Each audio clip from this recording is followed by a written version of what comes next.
Malam itu, Sabtu Pahing pertengahan Juni tahun 1990, bau minyak wangi serimpi masih tercium semerbak di ruang tengah. Ruangan di mana tadi jenazah bapak direbahkan. Orang-orang masih duduk bersila di atas tikar yang terbentang di ruangan tamu, mengobrol hal basa-basi tentang kehidupan. Sudah sore tadi bapak dikuburkan. Sedih bercampur lega. Sedih karena bapak sudah tiada. Tapi lega karena akhirnya bapak bisa lepas dari penderitaannya selama kurang lebih 2 tahun belakangan ini. Aku berjalan keluar rumah, menghampiri kerumunan orang yang tengah duduk di bawah tenda di depan rumahku. "Rene Kir!" panggil Naryo, kawan sebayaku yang sedang duduk di ujung. Sambil menghela nafas panjang, aku berjalan menghampiri dan duduk di sampingnya. "Sing sabar yo," ucapnya sambil sedikit memegang bahuku. Sambil tersenyum, aku pun menyambut baik kata-kata dari temanku itu. Kata-kata yang dari tadi selalu diucapkan oleh orang-orang kepada aku. Aku pun mengobrol dengan Naryo, membicarakan hal remeh-temeh dengan sedikit candaan, yang sepertinya memang coba diselipkan untuk menghiburku. Entah berapa batang rokok dan berapa sesap kopi yang aku dan Naryo habiskan, yang jelas tak terasa, malam sudah semakin larut. Satu persatu tetangga mulai berpamitan untuk pulang. Hingga akhirnya sekitar pukul 1 dini hari, Naryo pun juga sudah tak kuat menahan kantuknya. "Aku pulang dulu ya, Bel," ucapnya sambil berdiri membenarkan sarungnya dan menepuk pundakku. Suasana sudah semakin sepi. Aku pun beranjak masuk kembali ke dalam rumah, dan sayup-sayup masih terdengar obrolan di antara belakang rumah. Suara Pak Ade Karjo dan Lik Manto, kakak dan adik mendiang bapakku. Aku yang masih belum ingin tidur pun berjalan menghampiri Pak Ade dan pamanku itu. Dari balik ambang pintu dapur, terdengar percakapan yang cukup serius antara Pak Ade dan paman. Entah apa topik yang sedang mereka bicarakan. Yang jelas, di situ nama bapakku beberapa kali disebut. Rene Kir, Kata Pak Ade yang melihat aku mengintip di pintu. Aku pun duduk di antara mereka, yang kembali saling berbicara meneruskan obrolan yang sempat terpotong oleh kedatanganku. Aku ambil sebatang rokok milik Pak Ade, dan kunyalakan seraya menyimak obrolan mereka. aduh, jangan aku mas, aku gak berani. Kris itu harus diberikan kepada orang yang sudah diberikan mandat mas. Kata Lik Manto menanggapi salah satu pernyataan Pak Ade Karjo. Sesaat batinku terpikir, jangan-jangan keris milik bapak ya? Batinku yang semakin memperhatikan pembicaraan Pak Ade dan paman. Waduh, berarti sukir no. Ucap Pak Ade sambil membalik memandangiku. "Ada apa Pak Ade?" Jawabku. Iki lho nang, keris milik Mbak Kako yang diwariskan ke bapakmu. Menurut perintah, ini harus diberikan kepadamu. Kata Pak Ade Karjo yang langsung aku sanggah. Enggak Pak Ade. Aku gak pengen berurusan dengan hal-hal seperti itu," tolakku. Aduh, nang, tapi iki mandat dari almarhum Bakung. Kata Pak Ade kembali menegaskan. Mendengar kata Mbak Akung disebut membuatku sedikit berpikir dan kembali mengingat sosok yang sangat hangat dan flamboyan yang menyayangiku. Di sini pun aku tak bisa menolaknya dan belum juga mengiyakannya. Dan dengan beralasan mengantuk, aku pun meminta izin kepada Pak Ade dan pamanku untuk masuk ke dalam kamarku.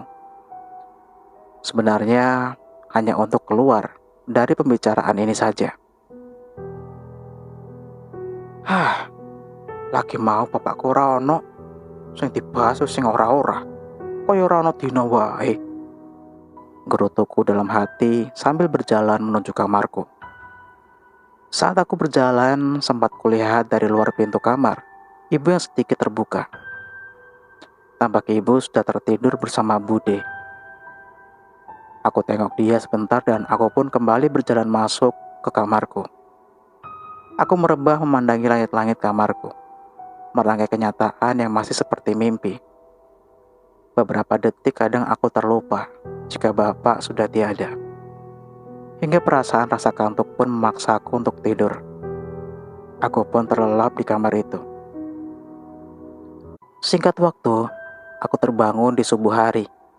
Aku menoleh sambil mengusap mataku dan disinilah aku dibuat terkejut ketika melihat kursi roda bapak sudah berada tepat di samping ranjangku. Beberapa saat aku masih mencoba mencerna, namun seketika aku tertampar oleh wajahku sendiri. Astagfirullah, siapa yang menaruh kursi roda di sini sih? Terburu aku keluar kamar, mencari ibu yang sepertinya sudah terbangun dan berada di dapur bersama Bude. Bu, siapa yang menaruh kursi roda bapak di kamarku sih? Tanyaku sedikit menyentak. Ibu dan Bude tampak kebingungan mendengar kata-kataku itu. Yang benar aja kamu. Masa kursi roda di sini bisa berjalan sendiri ke kamarmu, Leh? Kata ibu sambil berjalan membuka pintu gudang yang berada di dekat dapur. Dan seketika ibu terdiam, kembali menoleh ke arahku dan Bude yang berdiri di dekat situ. Ono apa, Dek? Kata Bude seraya mendekat dan ikut melihat ke dalam gudang. Kursinya nggak ada, Mbak, kata ibuku sambil beranjak dan sedikit berlari menuju kamarku. Diikuti oleh aku dan Bude. Sesampainya di dalam kamarku, ibu hanya terdiam sambil memegangi gagang kursi roda bapakku itu. Bude pun mendekat dan memegang pundaknya. Terlihat ibu menahan air matanya seraya menuntun kursi roda itu keluar dari kamarku. Dan aku hanya tercengang melihatnya.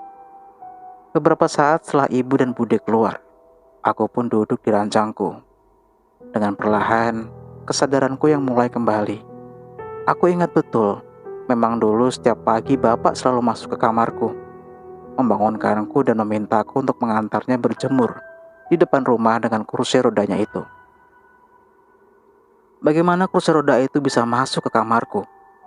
Hampir seharian penuh, aku mencari alasan logisnya dengan bertanya kepada kerabat yang semalam berada di rumah. Namun sama sekali aku tak menemukan jawaban yang masuk akal. Bahkan aku sempat merasa sakit hati dengan sepupuku yang menanggapi cerita itu dengan berkata, kalau orang meninggal sebelum 40 hari, arwahnya masih bergentayangan di sekitar rumahnya.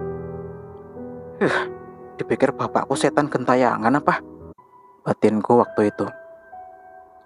Pasti ada orang yang iseng menaruh kursi roda itu. Itulah alasan masuk akal yang masih berada dalam pikiranku waktu itu.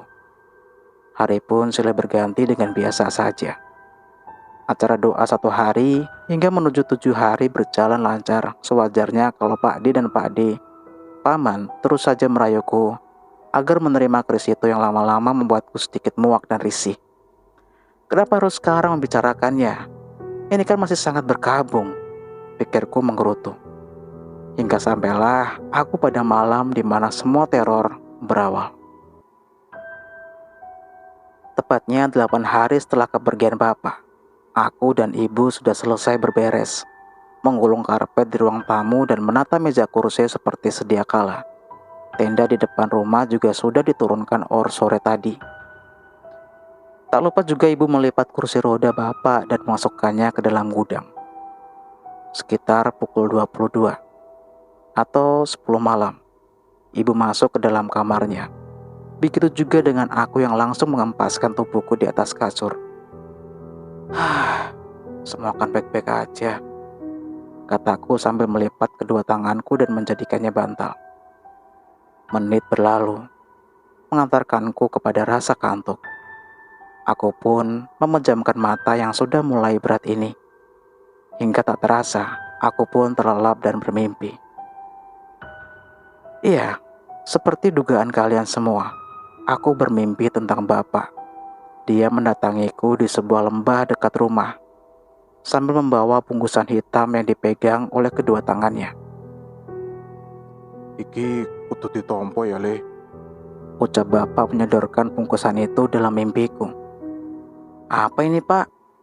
Jawabku seraya menengadahkan kedua tanganku untuk menerimanya. Seperti mimpi bertemu orang yang sudah meninggal, yang dialami oleh kebanyakan orang. Aku saat itu awalnya benar-benar tak menyadari kalau Bapak sudah tiada. Baru ketika aku benar-benar memegang bungkusan itu, di situ aku seketika menyadari jika Bapak sudah meninggal. Astagfirullah Bapak, teriakku spontan hingga tak sengaja aku melepas dan menjatuhkan bungkusan itu. Dan bersama dengan itu, aku terbangun. Sampai terperanjat dengan keringat bercucuran. Astagfirullah, mimpi apa sih? Lah aku lega ternyata itu hanya mimpi. Namun, ternyata kelegaan itu tak bertahan lama. Ketika beberapa saat kemudian, aku mendengar menghela nafas yang sepertinya berasal dari bawah ranjangku. Suara apa itu? Bisikku. Dengan keadaan itu sebenarnya aku masih mencoba untuk berpikir rasional dan menganggap itu adalah suara kucing dan entahlah. Namun, rasionalitas itu malah membuatku penasaran dan ingin memeriksa apa yang ada di bawah ranjangku itu. Tak mungkin aku bisa tidur lagi kalau aku tak memeriksa apa yang ada di kolong ranjangku. Batinku seraya bergeser pelan ke ujung tempat tidur. Suara engahan nafas tak bertuan itu masih terdengar. Seakan memaksaku untuk memeriksanya. Perlahan, aku pun turun dari ranjangku dan memeriksa sumber suara itu. Dan apa yang aku lihat, wajah yang sangat aku kenal muncul tengkurap dari bawah kolong ranjangku. Iya, itu Bapak. Tatapan dan suara sayunya memandangku. Aku hanya bisa mematung, tak bisa apa-apa. Sungguh keadaan yang tak bisa digambarkan. Kakiku bergetar, nalarku terkacau, hingga entah berapa lama kemudian, wajah Bapak di kolong ranjang itu perlahan membayang semakin kabur dan hilang. Baru setelah itu aku bisa bergerak. Sambil berjalan keluar, aku menangis. Ingin teriak namun tak bisa. Langkahku terasa sangat berat. Dengan sekuat tenaga, aku berjalan menuju kamar ibuku dan kuketuk dengan sisi tenagaku. Bu, ibu, ucapku dengan sedikit terbata. Hingga beberapa saat kemudian, ibu buka pintu. Melihatku yang sudah berurai air mata dan tampak ketakutan. Kenapa, Kir? Kenapa? Kata ibu sambil meraihku dan mengajakku masuk. Berulang kali ibu mengulangi pertanyaan itu. Dan waktu itu rasanya sulit sekali mulutku untuk menjawabnya. Hingga setelah ibu memberikan air putih, barulah di situ aku mulai bisa bicara. Bapak, Bu. Bapak, kataku yang masih menangis. Bapak kenapa? Bapak wis gak ono le, bapak wis tenang le. Jawab ibu sambil memegang kedua bahuku. Bapak, Bapak ada di bawah kolong, Bu. Jawabku dengan tangis yang semakin tak terbendung. Nyebut, Kir, nyebut, kata ibuku yang kini memelukku. Tapi aku roh Bapak, Bu. Bapak di bawah kolong, Bu, kataku lagi. Entah bagaimana tepatnya suasana malam itu. Yang jelas, setelah itu, ibu mengajakku untuk memeriksa di bawah tempat tidurku. Ya udah, ayo. Coba ibu tak belok dulu ya, kata ibu sambil menyeretku berjalan menuju kamarku. Dan setelah sampai di sana, makanya kamu itu yang ikhlas, Le. Kasihan bapak di sana kalau kamu nggak ikhlas, kata ibu sambil menyingkap spray dan memeriksa di bawah kolong tempat tidurku. Aku hanya bisa terdiam sambil mengusap air mataku. Percuma saja sepertinya bila aku jelaskan batinku. Ibu pun menyuruhku untuk kembali tidur, meninggalkanku di kamar. Dengan sedikit ragu, aku pun kembali naik ke atas tempat tidur.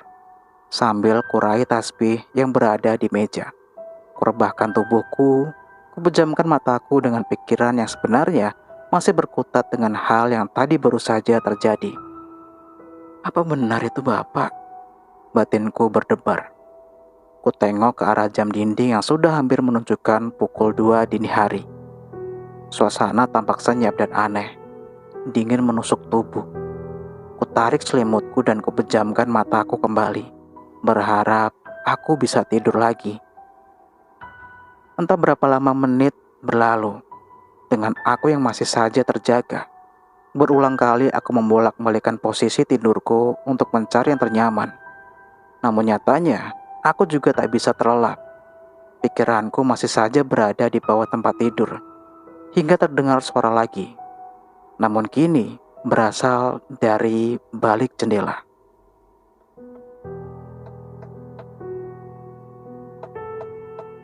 Jendela kamarku diketuk, seperti dijentik dengan jari. Pikiranku sudah macam-macam.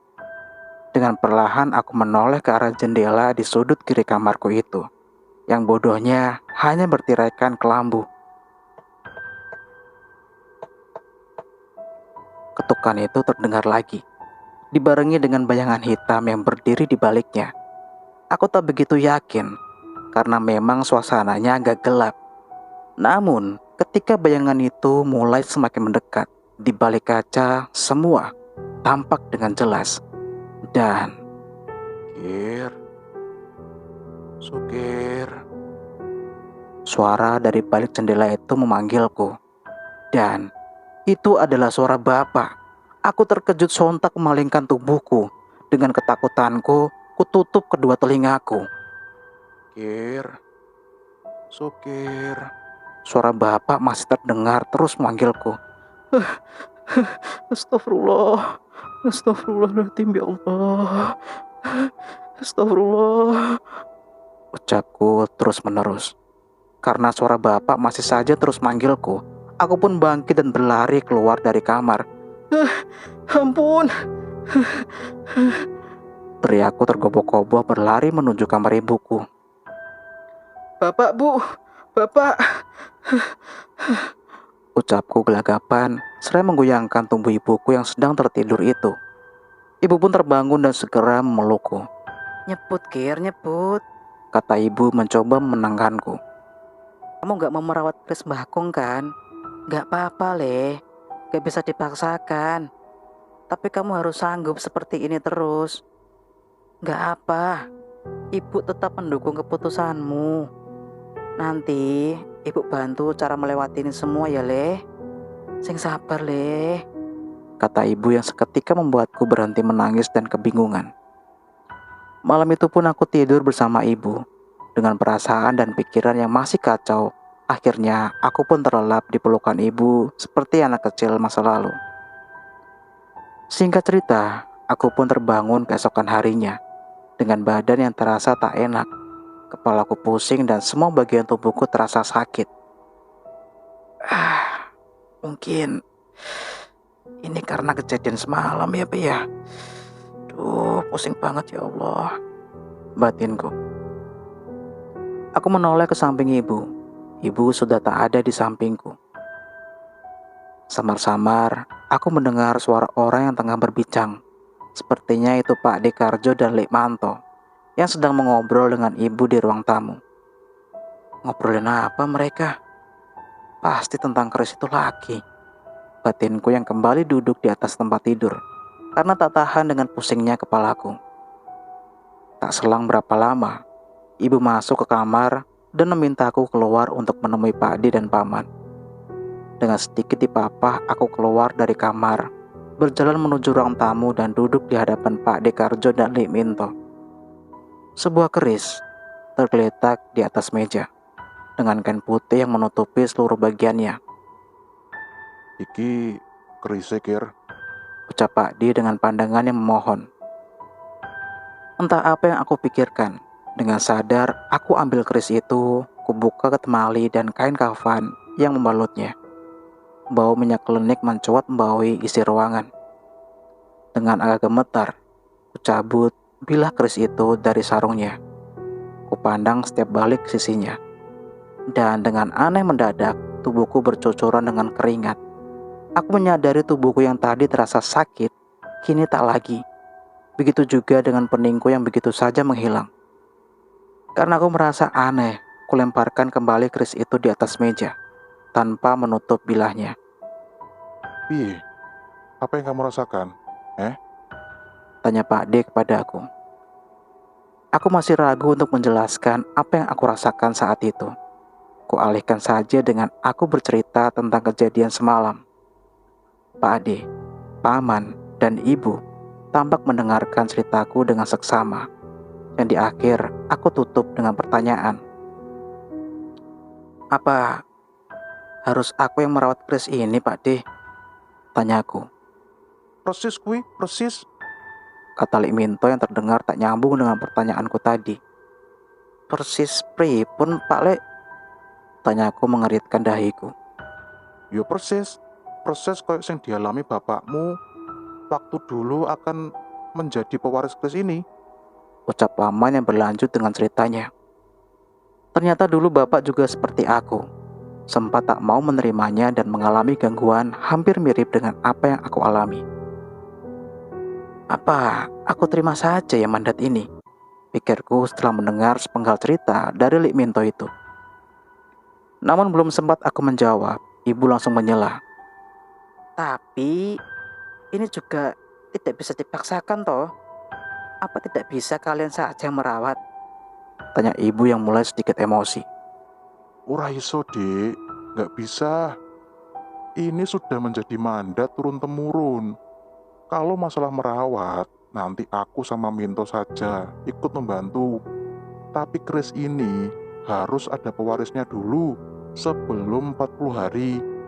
Jawab Pak D. Tapi supir ini akan kuliah loh mas. Tahun depan, kalau dia jadi dukun, apa tidak terganggu sekolahnya? Aku yang menghadapi bertahun-tahun ya mas. Mas Parman didatangi orang yang pengen meminta tolong, nggak tahu waktu. Kadang larut malam juga sampai ke sini. Iya kalau pada ngasih uang, palingan juga gula sama teh. Kata ibu yang tak setuju. Sekali lagi Mbak Yu, ini sudah mandat keturunan keluarga Sosro Miharjo. Mas Parman itu bukan dukun, hanya orang yang dibekali kelebihan untuk menolong orang. Ya kalau masalah upah atau uang itu ya memang aturannya nggak boleh menerima. Lawang ini ilmu ikhlas loh Mbak Yu. Bayarannya ya pahala dan keberkahan. Kata paman kini berbicara. Satu fakta yang belum aku ceritakan di awal adalah sedikit berubahnya bapak setelah Mbak Akung meninggal. Mungkin sekitar 4-5 tahun yang lalu. Beliau mendadak sering didatangi oleh orang-orang yang dalam tanda kutip ingin meminta pertolongan dengan cara tak lazim. Dari orang sakit, orang kesurupan, sampai orang-orang penting. Aku tahu itu. Aku juga tahu Mbah Kong dicap sebagai orang pintar dan bapak bisa jadi juga seperti itu. Tapi aku dulu tak peduli. Bukan secara harfiah, tapi memang aku tidak ingin tahu saja dan sama sekali tidak tertarik. Berarti dulu bapak juga didatangi Mbah Kakung seperti aku, Pak D. Kataku di sela perdebatan antara Lik Minto dan ibu. Perdebatan pun berhenti sejenak dengan Pak D yang menanggapi pertanyaanku itu. Yang pada intinya, mau atau tidak mau, aku menerima ini. Bapak tetap akan terus datang namun dengan tendensi atau motif yang berbeda. Tetap saja, datang-datang juga, batinku. Obrolan pun berakhir buntu. Dengan ibu yang masih kekeh tidak setuju aku menerima mandat ini. Dan sebagai anak menuruti orang tua, aku pun tidak mengiyakannya. Kalau ibu tidak setuju, aku juga tidak bisa menerimanya, Pak D. Pungkasku mengakhiri pembicaraan itu. Hingga tak selang beberapa lama, Pak D dan Paman pun pulang, membawa kembali keras itu. Dengan pesan di akhir yang mengatakan cepat atau lambat, aku mau tak mau, pasti akan menerima keris itu. Waktu menunjukkan pukul 10 pagi. Ibu menyuruhku untuk mandi dan setelah itu kita makan bersama. Emang ibu ada uang untuk menguliahkanku? Tanyaku kala itu di atas meja makan. Ono leh, ono. tabungan bapak, ya lumayan banyak.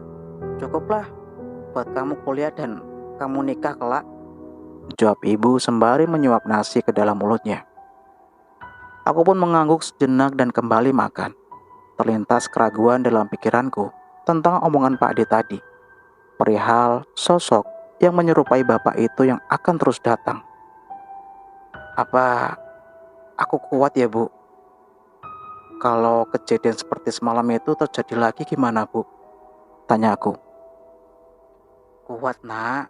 Kamu harus kuat. Imanmu harus teguh.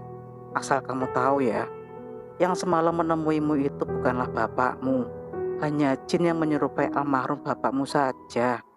Orang beriman mestinya tahu kan akan hal itu, kata ibu yang mulai sedikit menguatkanku. Makan pun selesai.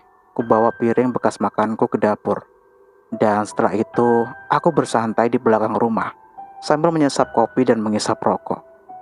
Sambil melamun dan menikmati, ingatanku mulai merangkai runtutan kejadian semalam. Batinku yang masih belum menerima nalarku kalau tadi malam aku melihat sosok yang menyerupai almarhum bapak mendatangiku, memanggil-manggil dan seperti menerorku. Baru 9 hari yang lalu bapak disemayamkan. Jika kata orang, sebelum 40 hari arwah orang meninggal akan berada di sekeliling rumah dan orang terdekatnya.